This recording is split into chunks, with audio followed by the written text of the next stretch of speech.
That sports exhibit features sports through the lens of Clinton County, and we have subjects such as football, baseball, basketball, and golf, as well as other memorabilia and school artifacts on display.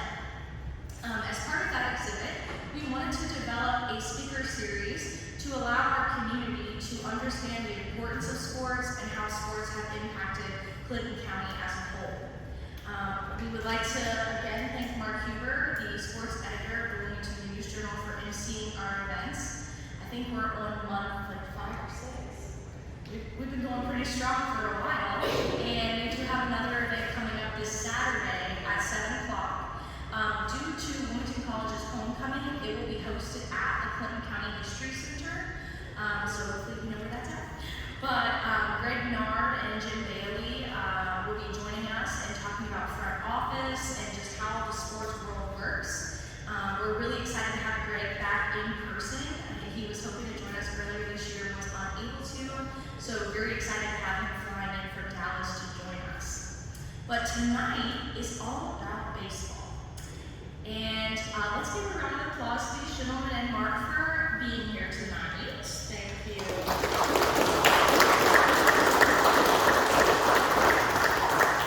So we have a special surprise for you all. So I will turn it over to Mr. Dick Commissioner to play us a little tune. All right, want to do this? Welcome, everybody. Thank you for being here. It's an honor to sit on the stage with this gentleman here. Thank you so much. You think I'm going to do all this? You're wrong. You're going to help. Okay? Got to get you in the mood. I expect to hear you.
So, for those of you who haven't been here, I'll have a few questions for them.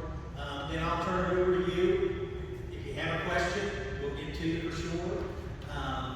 And then we'll come back to these guys, and we'll wrap it up in the end. Maybe we can have a question or two. We'll see if they can.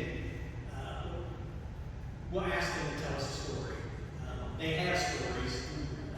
Both of them do. And so, we'll keep going as long as they'll tell stories, right, Dave? Some of mine are true.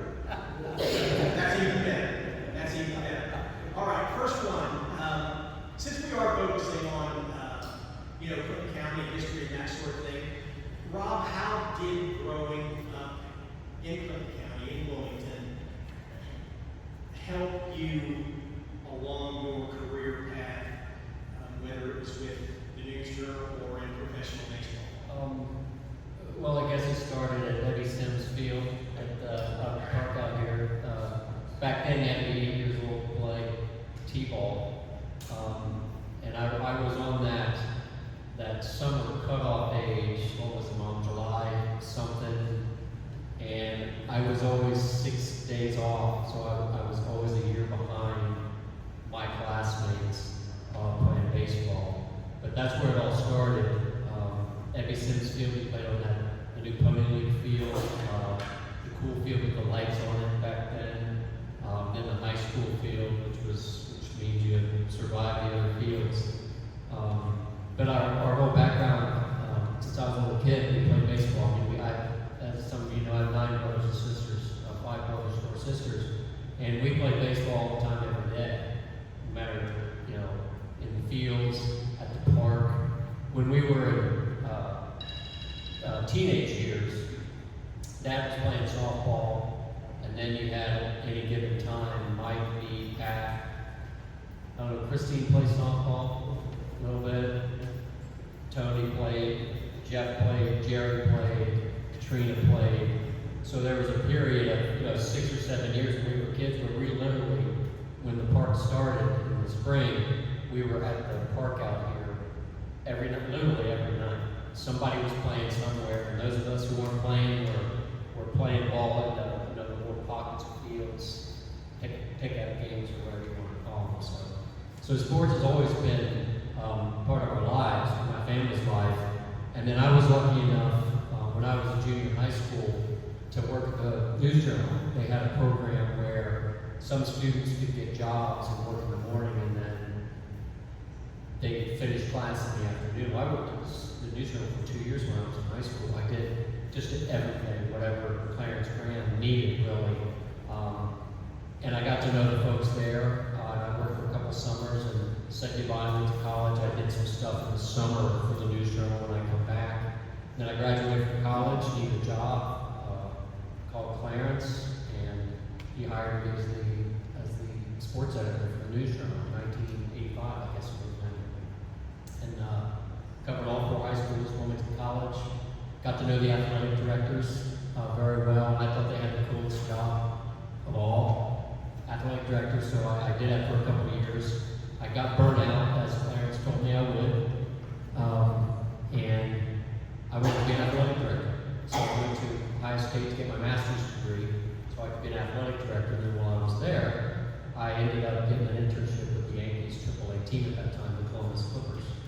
And that was in the summer of 1988. And as soon as I walked in the door, I knew I'd spend the rest of my life in baseball. So, been in baseball my whole life now, my whole adult life now. But definitely the roots were, I mean, if I had to go back to the very first root, it was, outside the little yard we had in our backyard over at Eddie Sims Field, that little league field at the park. Now, Dick, you tell us about your growing up, not necessarily obviously in Clinton County, but how you growing up, where you were, how that helped you through your baseball career. I grew up on a rather large farm that bordered right on the Little Minor River, and the other side bordered on the Pennsylvania Railroad. And a great farm life. I love being on the farm with my folks. I helped them farm every morning. You got out, whatever was going on, you did that. You got up and you helped and you worked. Probably the best thing you can have to get a good work habit to start with. And I got that from my parents. I didn't really get into baseball until I was 11 or 12 years old. Then into some organized baseball. But I graduated in 1952 from Spring Valley High School, and that same year, Beaver Creek won the state baseball championship. And they had a lot of really good. Larry Glass played on that through, worked a bunch of them. Was on that team, and they played on a team over in Vegas called the Alchemist Club. They invited me to join that team and play that summer. And I did, and of course they had all kinds of scouts on me. I was pitching well, saying that, I had a good year. And a lot of scouts would offer me contracts here and there. So that's how I got my exposure. And I would add this, sports is probably kept me from dying when I got my knee. If I hadn't been physically able to do the things that I did, I probably would not have survived some of the things I had to survive.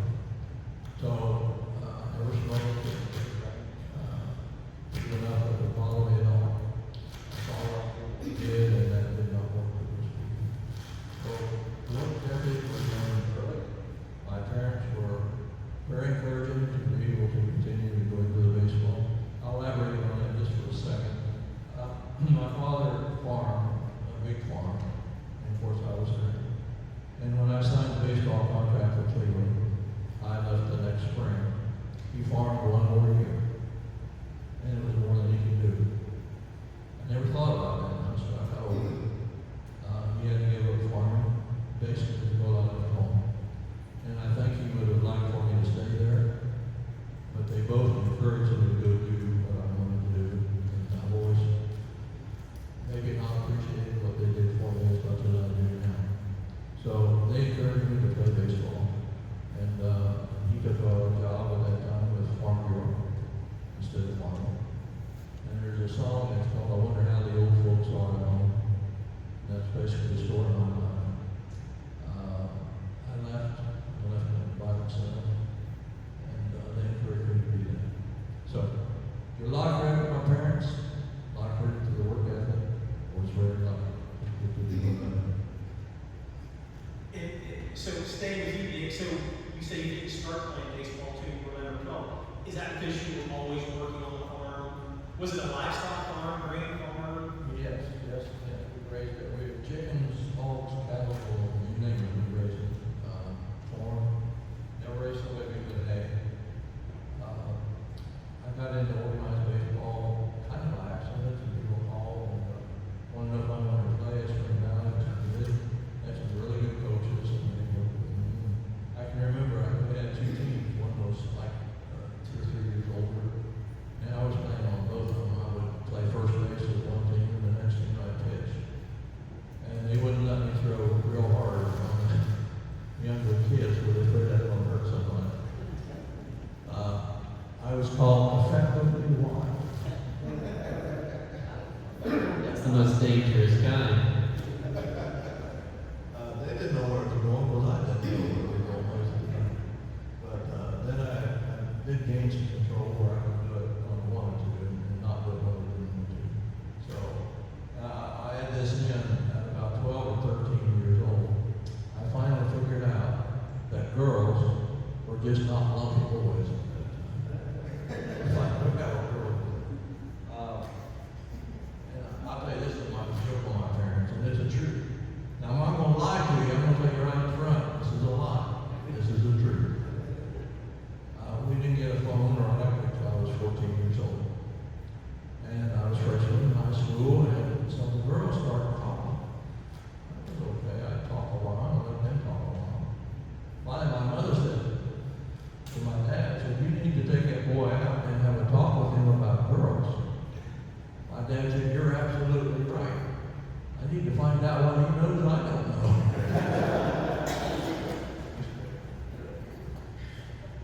So, Rob, and we have people here who could probably corroborate this, but not at the park necessarily. Some of those neighborhood games with so many brothers on the team and other close friends. Cousins and families. My guess is they got pretty intense. Did they ever end maybe before they should have? No. We had a good time playing. We had a good time. One field we played in was, we live on Spring Street. There's a field behind our house, like between ours and Nunn Avenue, back in there. I remember Steve Payne used to play with us a lot, and his brother would play with us. But no, we never, I don't want to say we didn't take it seriously, because we took it serious enough to play every day. But no, the games I remember were Tony Haley and Amy Haley played with us, and she was pretty good. but they were just fun games. Do you remember a time we didn't have like neighborhood game baseball course or anything like that? So, but no, they were just good games. We were outside all day, and you'd hear Dad yell at us to come in for supper, and we did it again the next day.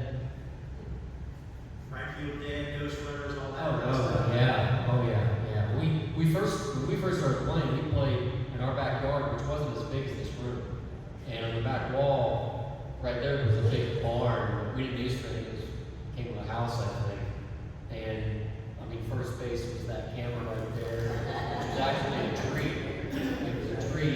Second base was a hornet's nest knot in the wall on the barn. And then I want to say the third base was like a cistern cover. And out there at home plate was like part of the sidewalk right as you walked outside the doors. It was small, but there was only, we could play ourselves. There was always 3 or 4 of us. And we'd have the ghost runners, and we'd have a pitcher, a fielder, and a hitter, and that's how we played. So it was pretty cool looking back. We wish we had a field behind the barn, but for the entire time I was growing up, it was soybeans. Is what they're growing back there. So we never got behind our barn in the later years, the last 15 years. And now it's a nice green space that I wish we had when I was a kid. Big space.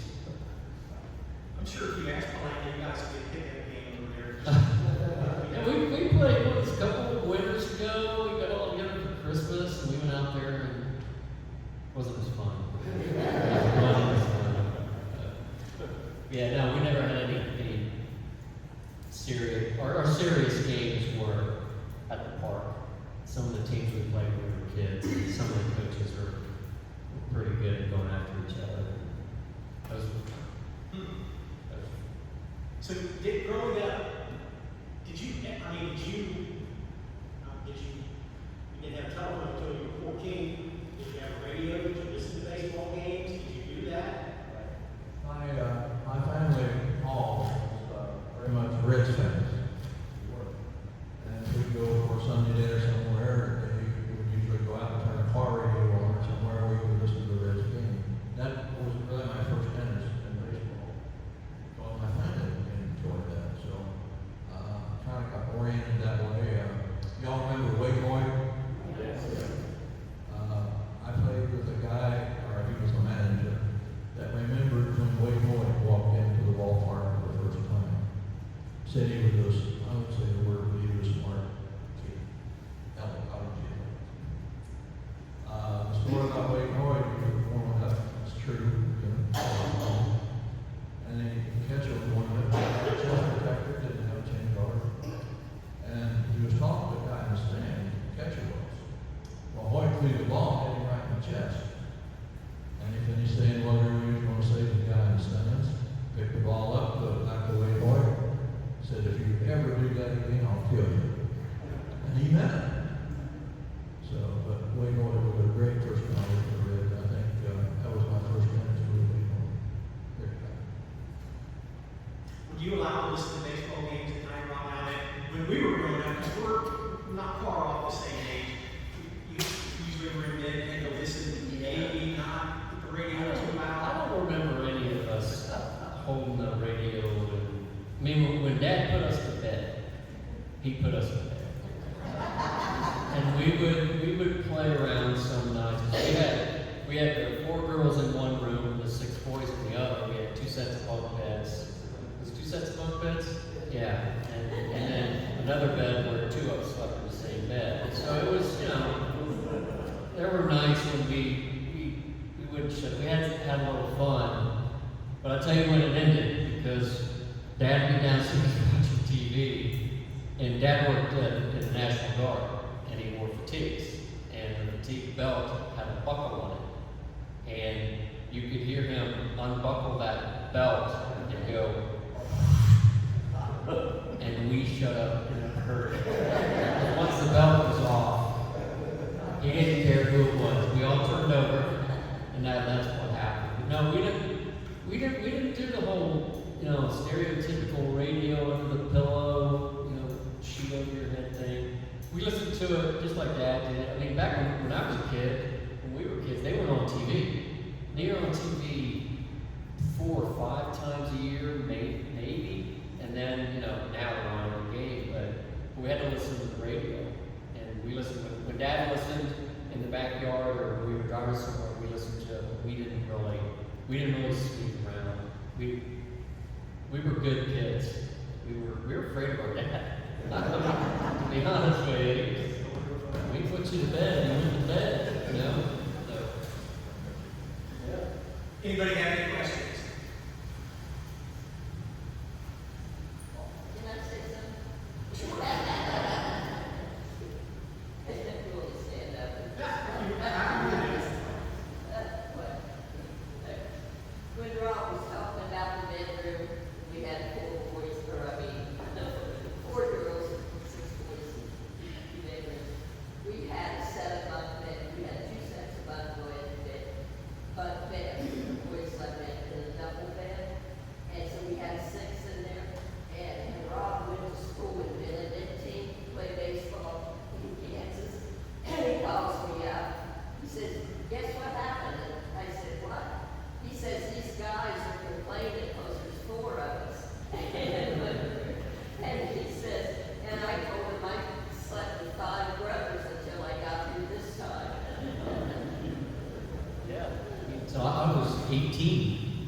before I was not sleeping with 5 other people. That's the truth. That's the truth. Yeah, I told her one time, first time he ever got to sleep by himself, when he got married.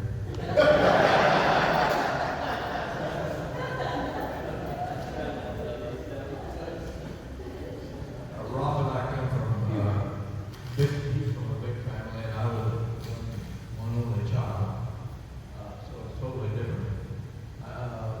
You guys always had something to do with each other. We had baseball, here, wherever. I had to make my own. We had a bunch of tobacco sticks in the morning, and we had an old gravel pit down behind the house. Now, you said a tobacco stick? Tobacco sticks, where they used to stick tobacco and hang it up. Okay. I used to try to go down to the gravel pit with those tobacco sticks, throw up a rock and try to hit it. Eventually I could. The one we did, but fishing, hunting, make your own fun. Was kind of my life that I grew up in. It was a good life, it really was. I think they bent over backwards not to spoil me. I felt like they did anyway.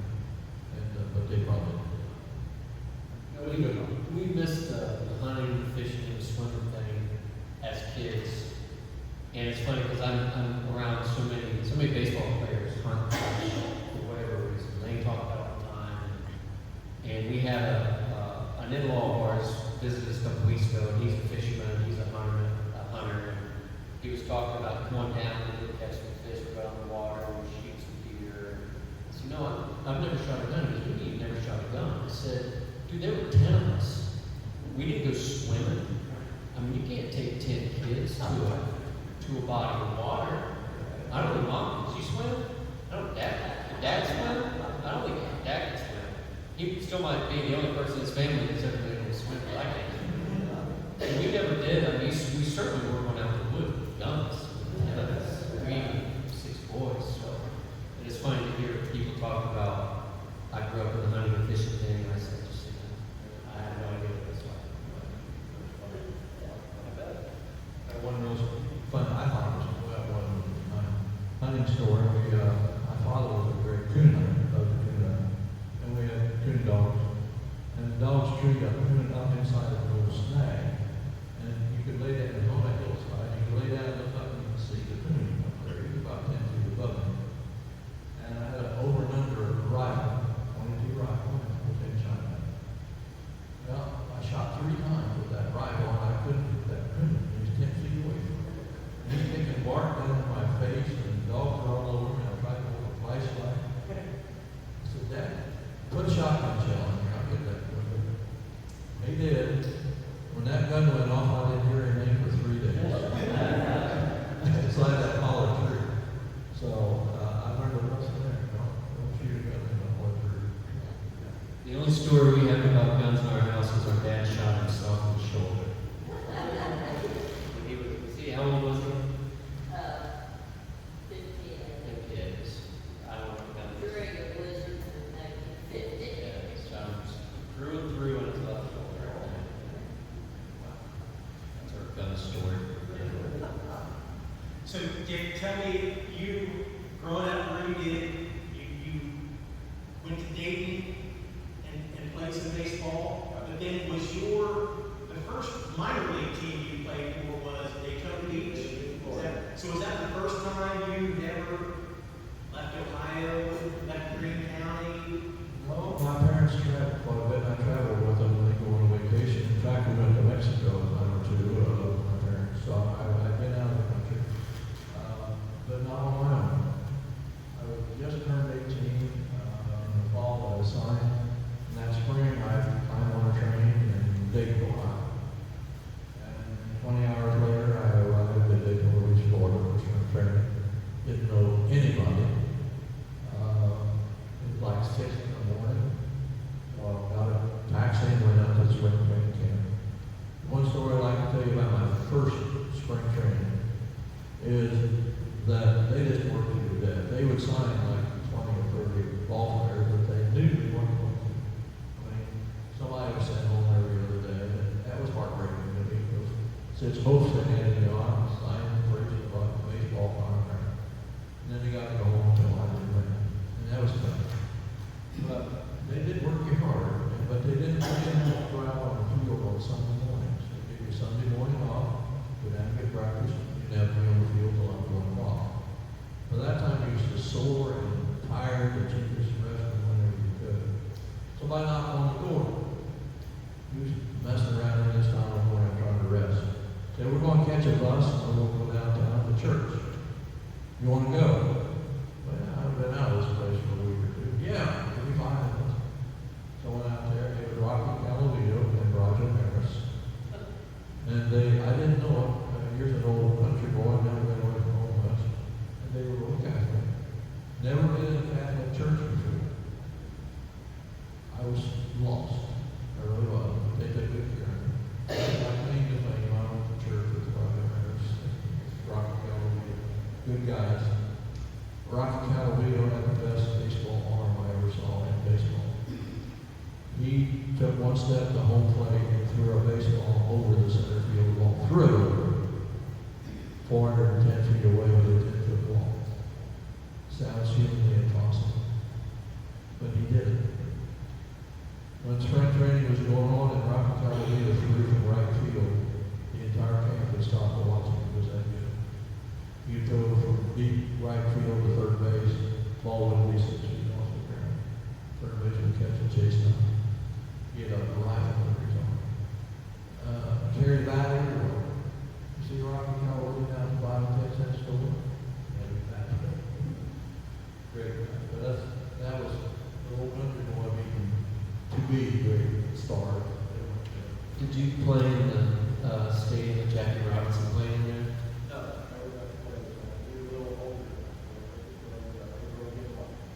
48, I think, 748. No, but they named the field there, Daytona Beach, Jackie Robinson Stadium, and that's another person that played there was Stan Musial. And he played at Daytona Beach. So did Jackie Robinson. Johnny Vandermeer. How many remember Johnny Vandermeer? Yule Blackwell? Double the winner. When I knew Johnny Vandermeer, he could throw a ball from there with that wall. His arm was totally shot. Yeah, that was pretty famous ball. And that thing, you could rank 3 inches in the afternoon for a ball. It was a knockback turn infield. And it's a play on that water turn off there, and you play. Well, I'm getting that off. 6 nights, 7 nights a week. So in that first spring training, was there thoughts of going home? Scared to death. Crazy. You go down every morning, we had a little list on the wall. You go down to breakfast. You do the guy. And you see guys that were tears in their eyes. That hurt. It really did. Another story. I made a couple of friends. And it's like you don't want to go with friends where you might lose them. A couple of guys got to live pretty well. They were from Rock Hill, South Carolina. And I was to pitch a ball game there. And I called them. I said, I'm pitching today. I'm going to come out. They did. I got knocked out in the second inning. Fell off the bat. They didn't see me. I probably worst game I ever pitched. First game that I ever pitched in professional baseball. Scared to death. Absolutely scared to death.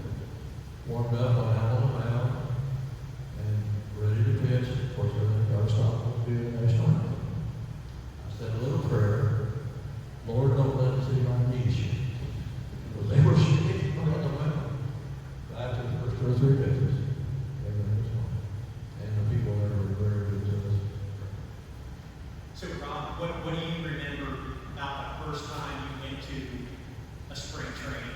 Were you with the Clippers then? Did they do that, or did you have to wait to get the Yankees to get a spring training? I had spent five summers with the Clippers, and in March of 1993, the PR director for the Yankees, Jeff Iverson, he hired me to replace his assistant who quit in March to go work for the, I want to say the U.S. Open tennis. So, I mean, the middle of March early March is not a good time to hire people in baseball. It's a real bad time. And they needed somebody fast that knew the players, knew the system, that knew the organization. And he called me and said, hey, you want to be my assistant? Sure. And a couple of weeks later, I was in Fort Lauderdale. He picked me up at the airport. And he and Arthur Richmond, I don't know if you know the name Arthur Richmond, he was a PR person for the Yankees and some of the New York newspapers for a long time. He knew everyone. His brother Milt is in the writers' wing of the Hall of Fame in Cooperstown. But I remember about that first day they picked me up and we went and had barbecue lunch at some random barbecue place on the way to Fort Lauderdale, was where the Yankees were there then. And they had a building for the players, like a clubhouse type deal. But the front office, we were in trailers, like 2 or 3 trailers, no air conditioning. It was just miserably hot in spring training in Fort Lauderdale. But no, I was scared. I don't know if I was scared. I mean, I knew everyone there. I mean, I walked in the clubhouse and Bernie Williams, who I had for several years in Columbus. I knew a lot of players. I knew a lot of the Yankees coaching staff because they were also in Columbus. So that was Chief Boyer, was one of those. My manager, Columbus, was the hitting coach for the Yankees back then. Died a couple years ago of cancer. Rick Down. So I knew people in both in the clubhouse where the players were and on the coaching staff, and that was huge. I don't know what it would have been like not knowing who those people were to walk down there. But it was intimidating. I mean, that team, the '93 Yankees, had Mattingly, Boggs, Paul O'Neill. They had some of the game's biggest stars then. And Buck Showalter was the rising manager of baseball. But they hadn't been in the playoffs in like 13 years at that point. So there was a little bit of antagonism between the media and the fans and the team at that time. But it was nice because I knew people there, so I was relatively as easy as I could have been in a situation. So was your big thing in New York City, having to deal with that?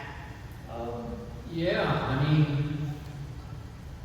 Jeff was my boss for a couple of months, and then he quit to go to become the PR guy for the soccer World Cup. The World Cup was in the United States in '94, I believe. And so I was only in New York 2 months, and he quit, and I became the PR director for the Yankees after literally no training. And that was a little bit intimidating because the media there, they like to intimidate everyone, and they didn't intimidate me too much. I mean, I always did what I felt was right. If I wasn't good enough for them, I didn't really care. You know, as long as my bosses didn't care, I did what was necessary. And some of those people that I worked with, the '93 Yankees, the beat writers, and if you follow baseball, watch MLB Network and that stuff, Joel Sherman was on MLB Network. He was a beat writer for the Post. Jack Curry, who's still on the S Network, he was a beat writer for the New York Times. John Heyman was a beat writer for the Yankees when I was there. Tom Verducci covered the Yankees when I was there. So all these big time guys that you think of now, they were. I mean, I was with them every day, and they haven't changed a bit. They're still trying to screw each other, you know, getting stories that none of the others have. But it was a difficult group of people to work with on a daily basis because they really thought they could take advantage of me, and some of them really tried hard to take advantage of me. And, must not have worked because I lasted another 30 years. And plus, from an intimidation standpoint, speaking firsthand, I don't know if those guys could ever intimidate you more than have Clarence walk up behind you when you're writing a story on the deadline, and you're just feeling back there and waiting on that will just be done. What a great man, Clarence Graham. I mean, he was, I don't know how long he was the editor. Did he become a publisher? Or, I mean, he was my boss at the newsroom. He was the best. he can attest he's the best. He called me in one day. I had been there, it was probably my first school year, so the school year of 85, 86. And I felt the News Journal was a county newspaper. I mean, there were 4 high schools and a college, and that they should be treated equally. And most people in Wilmington never felt that way. I mean, people in Wilmington didn't care if they ever saw a story about East Clinton or Clinton Massey or Lancaster. They didn't care. And I said, that's not the way it should be done. Some of the teams were good back then. I mean, East Clinton's, some of the girls' teams were really good. Ron and I were talking the Lancaster girls' team, and with Casey on it, Clinton Massey had a couple of really good girls. Robin Luck was at East Clinton. I mean, the girls' teams were really good. I said, you can't not cover these teams. I mean, they're getting ranked in the state. But anyway, I tried to cover them all. And he called me in one day and shut the door. He goes, you're going to kill yourself. He goes, you need to understand, you know, the Wilmington News Journal, our coverage focuses on Wilmington, and all the others are, you know, when we get to them, we get to them. I said, okay, I understand. And I never really changed what I did after that time, which is why I only lasted 2 years, probably. But he was the best. I love him. But you're right. When he called you in his office, you're like, it was not good. He was very polite, but he needed something fixed. That's what it was. So Dick, I looked over the piece of paper you had, and you know, I had gone through and I had done some research on that and looked up some of those teams you played for, some of the guys that you had played with over the years. It's an impressive list of guys that you played with, played against, roommates with. And one thing, and the ones you talked about, it's like, he's such a good guy. I mean, Brooks Robinson, I mean, sometimes you think of these athletes as maybe, you know, they're stuck on themselves. I don't know if that's quite the right way. But most of the guys you're talking about weren't that way. They were good people.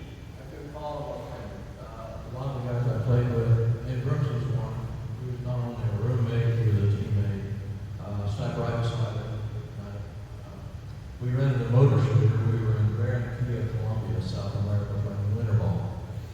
And we were playing 4 nights a week. Anyway, we rented a motor scooter and we ride all over town. I think it cost us $5 a month or something like that. But my son wrote Brooks Robinson a letter a couple of years ago, and he was trying to collect information from people I played with. And he said, do you remember my dad? And he wrote him a letter back, in fact, the letter's right here. And he said, I remember your dad. He said, I was 18, and he was 20, so I was anyway, and he included a signed baseball card of Brooks Robinson. And of course, Brooks died about 6 months ago. And he was a great guy. We rode out to the beach one day. We weren't supposed to do that.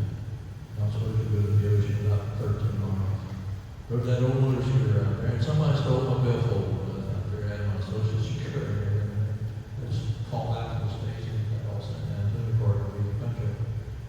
But Brooks was just from Arkansas, and that old Arkansas girl. But a lot of people didn't know it, but Brooks did not have the strongest arm in the world. In fact, he had one of the most weaker arms at third base. We always told me he was so quick, the ball, time the ball hits the ball, it was on the way where it was going. We kid him. He said, we'll go get a Kleenex and go warm Brooks up. And he threw third to first with our infield line and stuff like that. But he never took offense. Brooks, he was a great guy to get along with, no problem. And most of the people who were, why you find that went on. But they didn't go very far. Of course, now, those people who were watching the Reds in 1970 will say his arm was plenty strong enough. At least on one he probably single-handedly beat the Reds in that World Series. It was fun to pitch when he played third base. I'll say that. Because anything getting close to him, he had Tito Francona was my first baseman at that time. So I made a big team out there.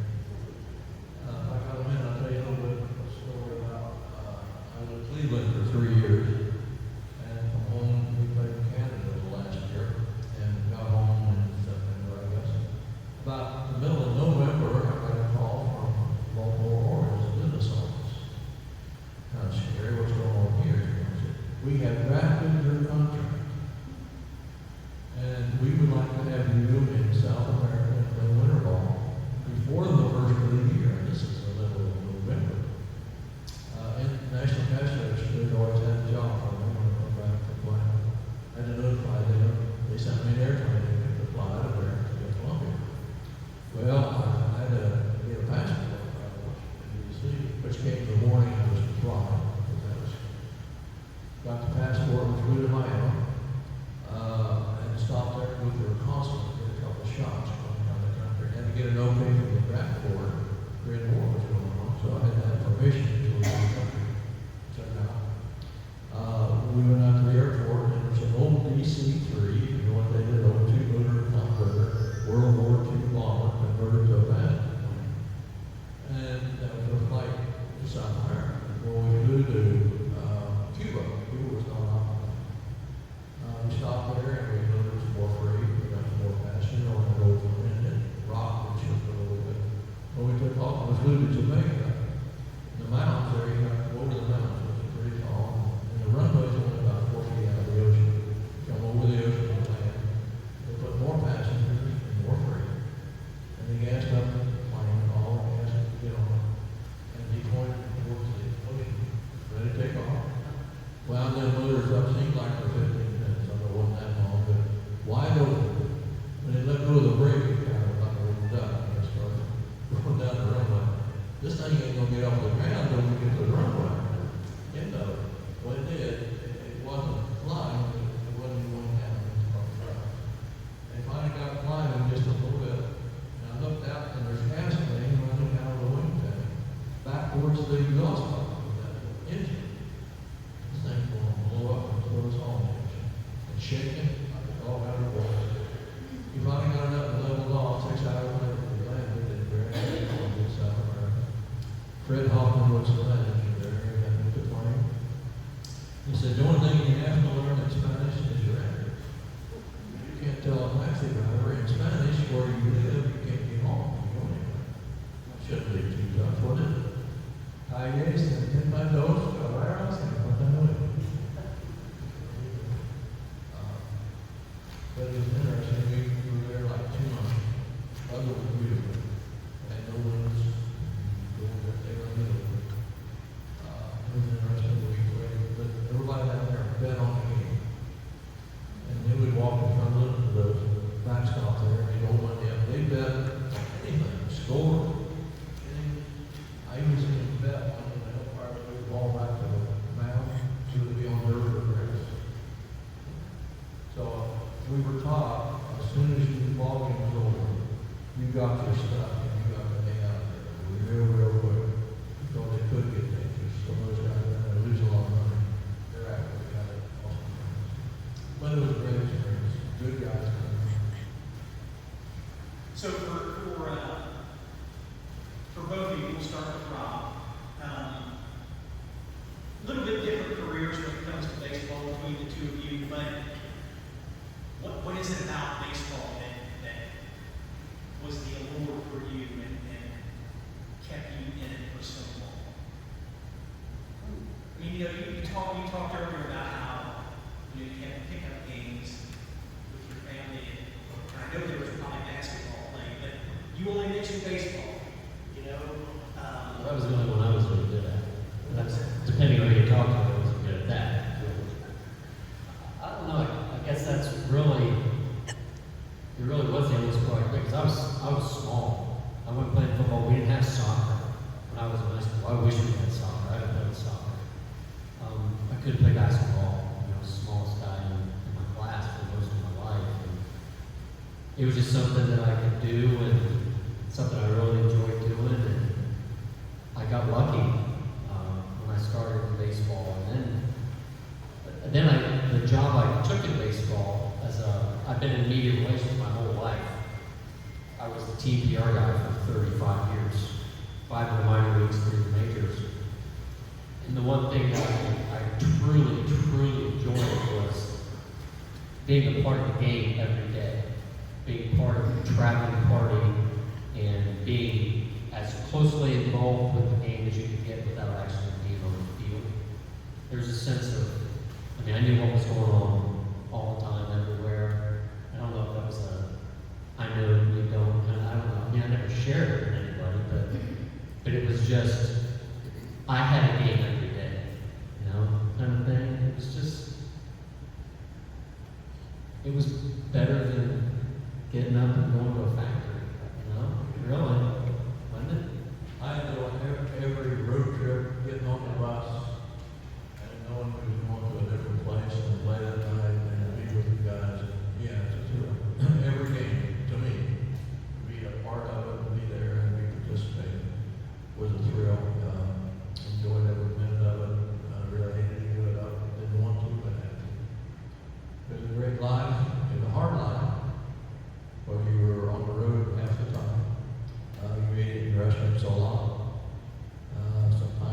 good food.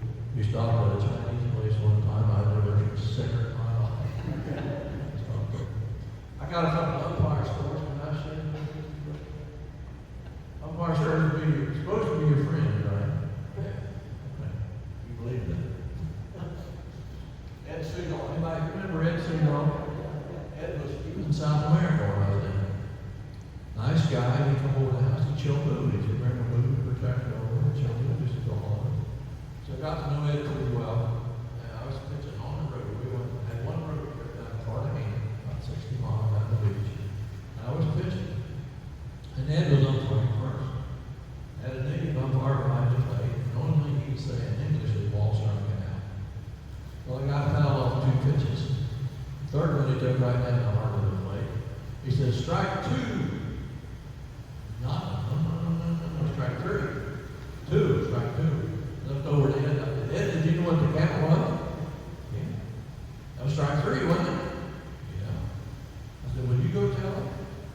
The exact words is, hell no, I can't speak Spanish. Next thing out of him, I was like, go ahead and pitch to him, go get him out. And we did. But that's why I said, don't get very good. One other umpire story was pitching in Dayton, Florida.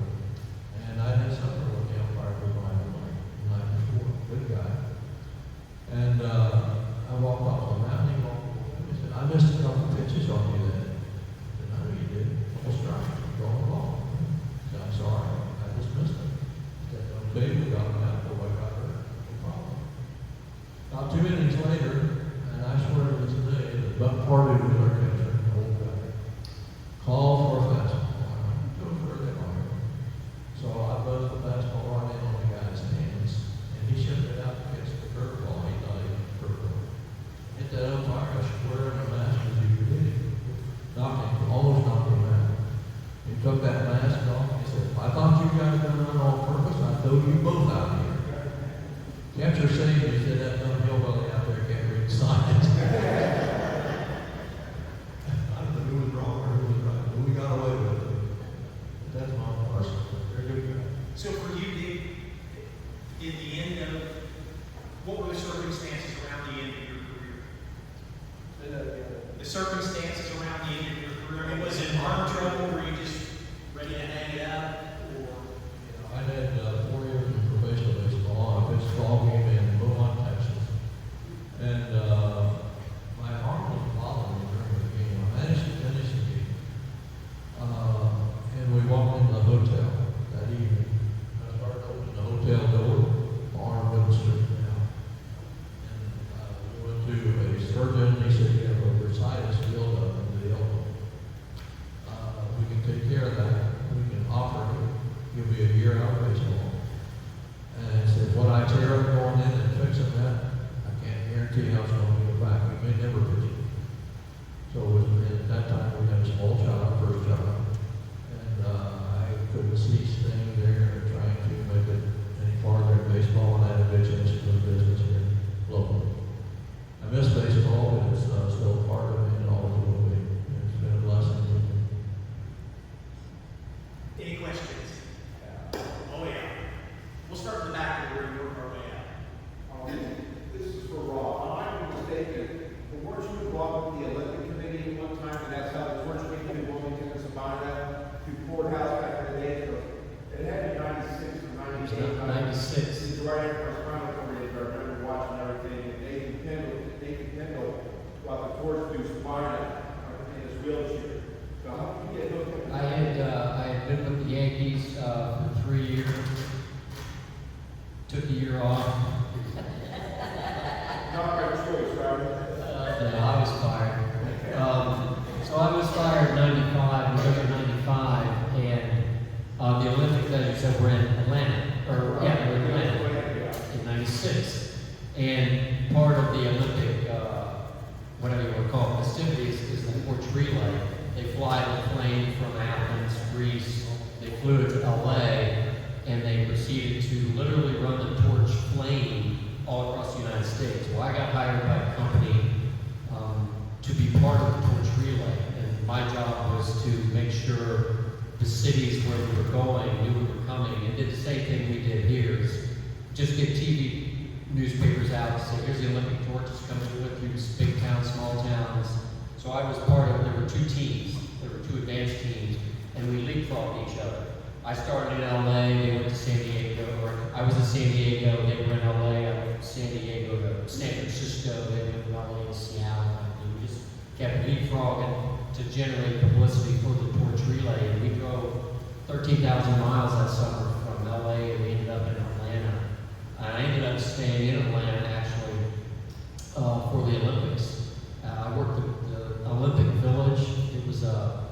It was a big facility that they set up for the athletes themselves. It was kind of like a clubhouse type thing. It was the place in Atlanta where the athletes could go and play video games and watch the Olympics and relax and take their families and eat. And it was off limits to everyone else. I worked in that facility. As part of that facility, they had a stage, so there were concerts. I remember, gosh, who's the big country guy back then? Maybe Tim McGraw. It was Tim McGraw. And what was her name? It was his wife, not wife then, wife now, whatever her name was. They were one of the concerts, but at night for the concerts, I worked. It was kind of a mosh pit, if you think of it, like if this is the stage, you guys would be relatives, friends, and you get close to the stage, and behind you it was fenced off. And it was free to the public, so the entire park was open to the public except for this little space in front. So my job was security in the back of it to make sure nobody jumped the fence, that kind of thing. Well, you heard of you know that it was bombed in 1996. The guy set off a bomb. He set off a bomb in the back of that mosh pit, right where I was standing. But that night, my girlfriend then and my wife was coming to visit me from New York, so I was off. So I picked her up at the airport, and we'd go out to dinner or something. And in the middle of the night, and you know, I don't know how many years ago that was, 30 whatever years ago, hotel rooms had those big yellow phones, and you had a message with the red light blinks, and it blinks on and off. So I woke up in the middle of the night to my red light blinking on my phone. And I called the operator and said, "Do I have a message?" She goes, "Yeah, your office called. They just want to make sure you're all right." And I said, "Well, that's odd. Why wouldn't I be all right?" And she said, "Well, somebody just tried to bomb the Olympic Village." I went, "Oh." So we woke up and watched CNN for the next, 5 or 6 hours. So if my wife my girlfriend then hadn't come to visit me that night, I would have been within 20 feet of that bomb that night. So I was telling her she saved my life. She really did, actually. And then after 3 or 4 days, the Olympics got back going again. But yet, the short answer is yes, I worked the Olympics in 1996, but that's what I did for the Olympics. I thought some of the bigger cities were mad because they didn't get the torch, and all those little rural cities. Oh yeah, we stopped in, like you said, Sabina. I mean, they didn't go big city to big city. We went to where the easiest running route was, to be honest with you. And we had a caravan of 20 vehicles, or the torch did. Right. We had our own, but we were always a day ahead. It was a pretty spectacular event, and my company won a big award for it. It was really cool to participate in. Really cool. Then I got paid. Then the year after that, I was hired by the Reds, and I did baseball. Either one of you. My question is, both of you guys, in hours each day, you're in baseball, okay? You're in the front office, you're the pitchers. How many hours a day? What do you say normal would be a normal day? You go first because you different, I think, and what you did. I'm not sure we ever had a normal day. That's the problem. Typical day, they told me before. We would probably, if we go off the road, it would be 9 or 10 before we get up in the morning. There's a place between the ballpark and where we stay called the Tile House Restaurant. We can go in there and eat, sign checks, and when we got paid, it was a 20% discount on their bill. So we stopped and have a bite to eat for breakfast, go to the ballpark, undress, go out and run Winston and pitchers, run 15 or 20, and try to get in before noon because it got so hot. And come back, rest, take a shower, shake, shower, and go.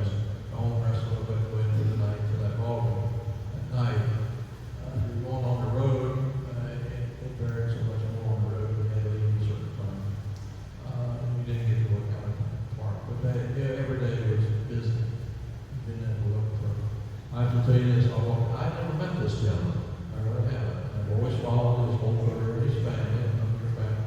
You went to Fort William when you were a little girl. Anyway, I said, I'm jealous of this guy. The press was making more money than the ball player. That's the biggest crime in baseball history, is the way the baseball teams treated their minor league players. It was criminal what they did up until about 3 years ago, when the players unionized.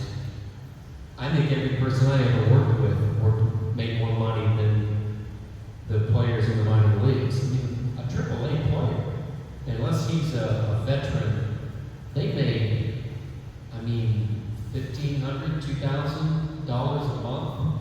You work in a factory, you make more money. Oh, no question, no overtime, and it was.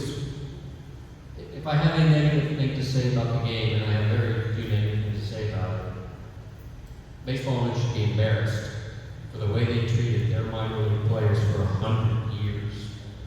I mean, they give some of them, the only ones read about the guys who make $9 million for being the #1 pick. You don't hear about the other guys who signed for, in this case, and now it'd be $50,000, which is a lot of money now, extraordinary amount of money then. But then once the season starts, they don't make any money. Every child you have that has a job makes more money than these guys. I swear they do. I'm not making it up. We lived on $3 a day money. You go on the road for 4 days, you got $12. And you eat for, you can't do that. Why not spend your money? There's a story about Gary Bell. Gary Bell plays with Cleveland. He was close to 10 years. Won 16 games one season. He was making $17,000 a year. Major league player. So he had a pretty good year, so I went and asked him and said, I'd like to have a little more money. And how much you need, Gary? I'd like to have $25,000 next year. This is Cleveland management. You win 25 games next year? Well, I can't guarantee you I win 20 games next year or 25 or whatever. Then you'll play for $17,000. Never give him a raise. And Gary was a good friend. He used to eat at my dinner table many times. And I talked to him a couple of years ago. He owns a shop out in San Antonio, Texas, sporting goods shop out there. Great guy. But salaries were horrible. I got $3,000 to sign my name where I was started. He could just barely live on what's paid. But I did come home and I could buy a brand new car. I got all over it here. So yes, and fair to the majors, they took advantage of all players. They really did when I was there. It's thank the position we were in. Maybe too much the other one. So your hours per day would be like how much? Terrible. That's why I'm sitting here today. I mean, it's from February 8th or 9th through the last regular season game. The person who did my job worked literally every day. And you'll see on the schedule there are off days. We don't call them off days, they're non-game days. There was never a day where we didn't have something to do, something to work on. They were a little quieter, but we literally worked every day. And in spring training, as the coaching staffs got bigger, our days got longer, because the more coaches you have, the more you need the players to do. So in spring training just this year, we get to spring training at 7 in the morning in spring training. And we believe that, this was before games started, we believe that 4 or 5, and that's I don't know what that is, that's a 9-hour day in spring training. And then when the regular season starts, when we play at night, we work from 10 to midnight for a night game and say 8 to 7 for a day game. And that was just accepted. That's what we did. That was my job. I got it. But I did that for 30 years, and never reached the point the last couple of years. I was lucky. I worked.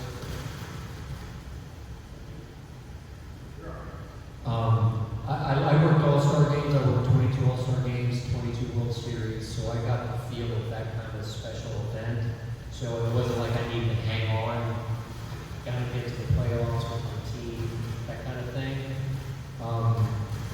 And after 30 years of doing it, and I had 30 years, I had the teams I worked for had a winning record 11 times. We finished first 3 times, second like 3 times, fourth or fifth 15 times. And you were talking about the end of the season a minute ago. There's nothing worse in baseball than starting September 10 games out. It's miserable because you have 20 games left. You have no shot at making the playoffs. Some of the players stop being interested in playing, and it's a miserable, miserable thing to go through. And after 30 years, I just decided I would start to do it for other people instead of me. So there were a couple times in 2023, is my 30th year. I said, I have no interest in this anymore. I mean, there wasn't, by the end of last season, there wasn't anything about my job, my 14-hour day, that made me want to do it tomorrow. And for 29 years, I couldn't wait to get to the park. But that last year, man, it was like, I can't continue to give my life like this. For the first time in my life, I felt it was passing me by. I said, I'm done. I've been at 30 years. My wife was in baseball for 25 years. We literally gave our lives to baseball. And baseball gave us our life together. And I'm not complaining about it. But I had had enough. And you know, Votto retired earlier this year. Yeah, I had kind of a similar situation. I was going to leave before somebody told me to leave, because that's inevitable in our game. Whether you're a GM, a manager, or a player, somebody's going to say, thank you for coming, we appreciate your work, but we're going to replace you. And they do in almost every position in baseball. And I have been around a long time, and I'm not saying I saw that coming, but I didn't want to see it coming. I didn't want my general manager call me in the office and say, we want you to do something else, even if it was in the organization. I didn't want to do anything else. I loved what I did. And I just said, I want to beat people to the punch, man. I want to go out the way I want to go out, and I did. And Votto and I had a conversation a couple of weeks ago. He quit. He was on the Dan Patrick show, and Dan asked him about being retired. It was a couple days after he said he wasn't going to play anymore. And Joey said, Dan, I retired 9 months ago.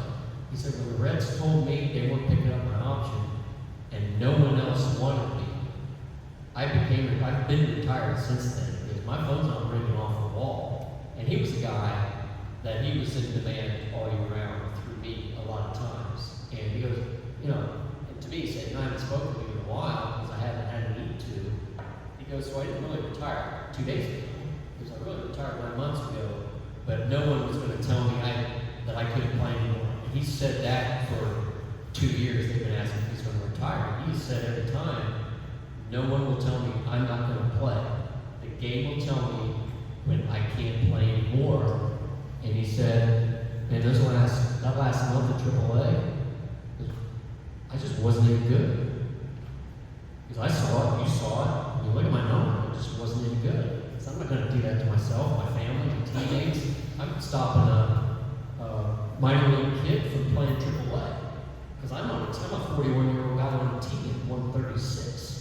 And there's a guy in AA who should be here. He's like me, so I just can't do it anymore. He was in the dugout, and the manager said, can you pinch hit tonight? And he said, you know what, I can't. And he said, that was the moment where I okay, I don't know if you saw the video, where he went out to the parking lot and said, I retired. I mean, he was sitting on the bench, sat at the manager and went, oh, I'm done. And got up, took his phone, went out to the parking lot, and made that video. That's how he retired. But he said, the game told me. It wouldn't let me, I couldn't excel at it anymore. There's nothing anybody's going to fix. I felt great. He said if I'd been hurt, I'd still be there. I felt great, my body felt good. Because I was taking fastballs down the middle and not swinging at them. And, in the minor leagues, you can, they have a ball strike system where if you're a hitter and you call a strike against the ball, you can ask the umpire to review it. He goes, I did that once. I'm like, I'm begging I'm begging for balls. I'm out. So, I was done. I don't know how else to say it. I did it for 30 years, and that's plenty. I gave my life to baseball, and now I'm going to Alaska next summer. I'd just like to verify what he's telling you. I played 4 years, of course, he was 30. But the press people, the radio people, the TV people, they're there a long time before the game starts. They're there after the game, and they're there doing their job after you're going home. Ninth inning, the third out is made, ball players can go to the shower, take a shower for the week, or do what they want to. Not these people. These people work endless hours to make us look good, and sometimes it does that. Let's look good. I appreciate what he has done for baseball and what he's done for his community. This guy deserves it. He really does. But I know what he went through. I was there and I saw him. It's tough. It really is. How you get it 30 years, I don't know. It was fun, like I said, I loved every second of it. But after a while, you know, you're like, I woke up. I remember distinctly playing a night game somewhere on the road, a Saturday night game, and a travel day Sunday. It was like 1 o'clock in the morning because our game was 3.5 hours, and I had another hour and a half worth of work to do. I'm 60 years old, sitting in this hotel room going, what am I doing? And I made up my moment. I said, in the next 2 months, I better get hit by lightning with some kind of regeneration. I said, because at the end of this season, there's a real good chance I'm out. And at the end of last season, Major League Baseball asked me to work the World Series again, and I did. And I do it because if there was anything that was going to energize me, it's the World Series. I love the World Series. I did 22 of them. I've seen some of the most dramatic World Series in the last 30 years, and I went to the World Series, and the 5 seconds after that ball, after that third out in that game 6, I was like, I'm done. My wife and I went to Jamaica. The day after our 25th anniversary, I called the GM and I said, I'm out. And Nick said, I'm sorry. And he and I had talked about it. It wasn't a total surprise to him, but I said, I just can't do this anymore. So I've done everything I can do. Everything I can do, and it's more than most. No, still got a question. Last one. Question for each observation for Rob. I played softball in the late 60s. I remember way out here for the same ball around when you grew up. And the car rolled up, and his speech kept getting out.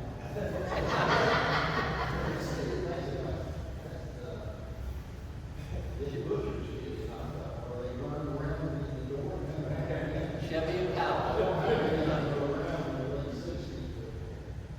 Chevy and Powell station wagon. It was, front seat, middle seat, and then there were seats in the back. You could pull the seat back so it became flat. And they were always mom and dad, usually 2 young kids between them. One mom was probably holding, and then there were 4 kids in the middle and 4 in the back, hanging out in the back.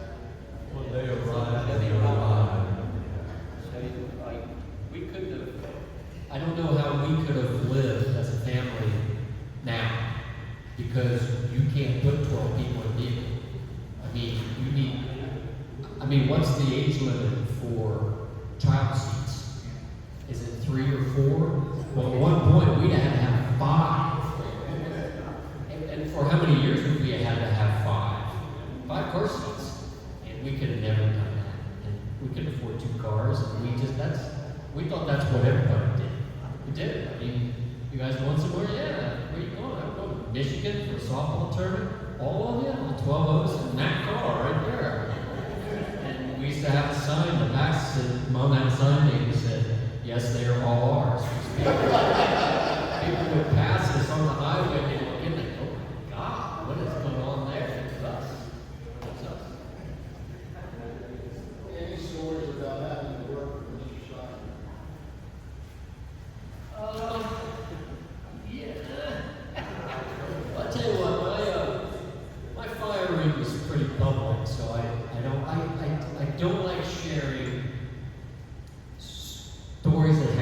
of confidence in closed rooms, you know what I mean? And I think that's why I don't speak at stags or Agonis clubs where people would expect me to spend an hour telling stories about baseball. I won't do that. But in this case, it was so very public, I'll tell you the full story of how and why I was fired. The Yankees made the playoffs in 95. For the first time in 15 years, they hadn't been in the playoffs, which is a big deal back then. Now, everybody in this room thinks the Yankees are, oh my God, the Yankees are in the playoffs again. They're always in the playoffs. Well, they weren't for a long, long, long time. And a big part of that 95 team was David Cohn. And David Cohn was a really good pitcher, was a free agent at the end of that year.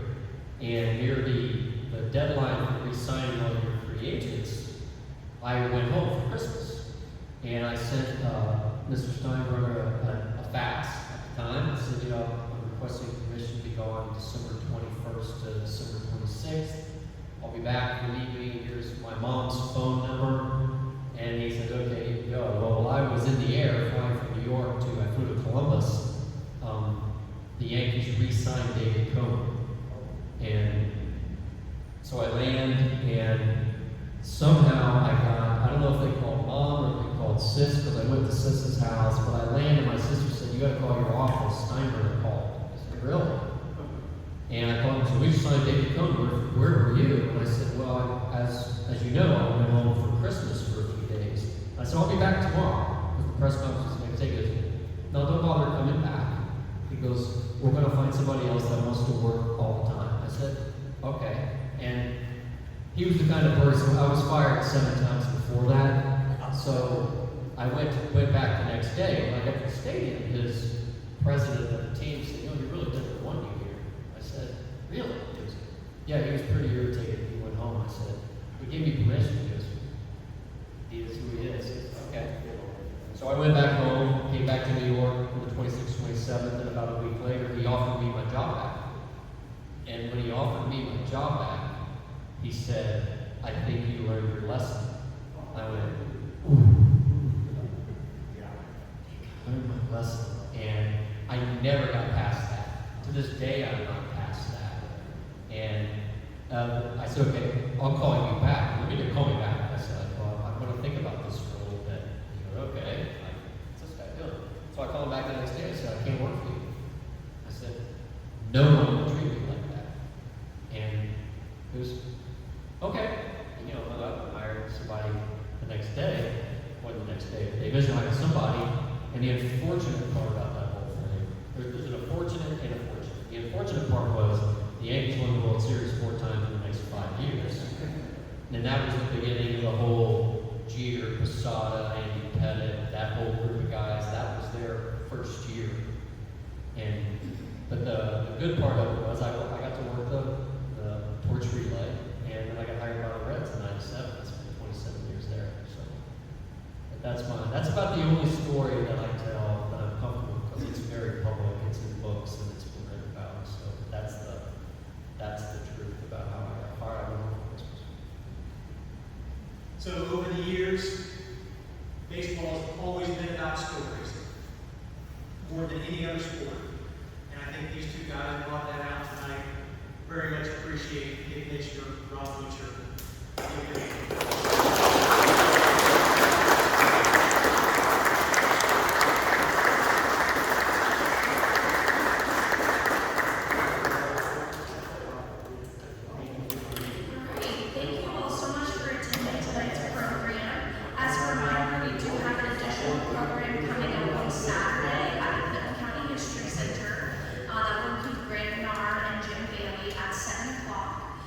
The exciting thing about having it back at the History Center is that our Beyond the Scoreboard exhibit is actually going to be open an hour before the event. So you'll notice on the handout on your chairs, if you are not a member, that will get you free entrance into our exhibit. And we're open on Thursdays, Fridays, and Saturdays. But this Saturday, an hour before our event, we will have that exhibit open as well. So that is something that you're going to want to come see. As part of our sports exhibit, we have found that we are lacking in a lot of memorabilia and sports objects for cleaning out your closets or you have something that you feel would be worthy of being displayed in the museum, please reach out to us so that we can take a look and see how we may add that to our collection. The Clinton County History Center is a 501c3 nonprofit, so thank you to everyone who is a member. If you're not, please look into that and consider supporting us in that way or by attending other events and other programming that we have throughout the year. We have our Talking Tombstone Cemetery Walk coming up on October 12th, so we have a very, very busy next couple of months. And we don't have, after Saturday, any additional Scoreboard Speaks talks lined up, but if we change that, we'll be sure to reach out. Mark and I are taking a little break in October, a reprieve that is much needed, and obviously getting through Talking Tombstones is going to include that as well. So let's give each gentleman another round of applause. Thank you all so much for being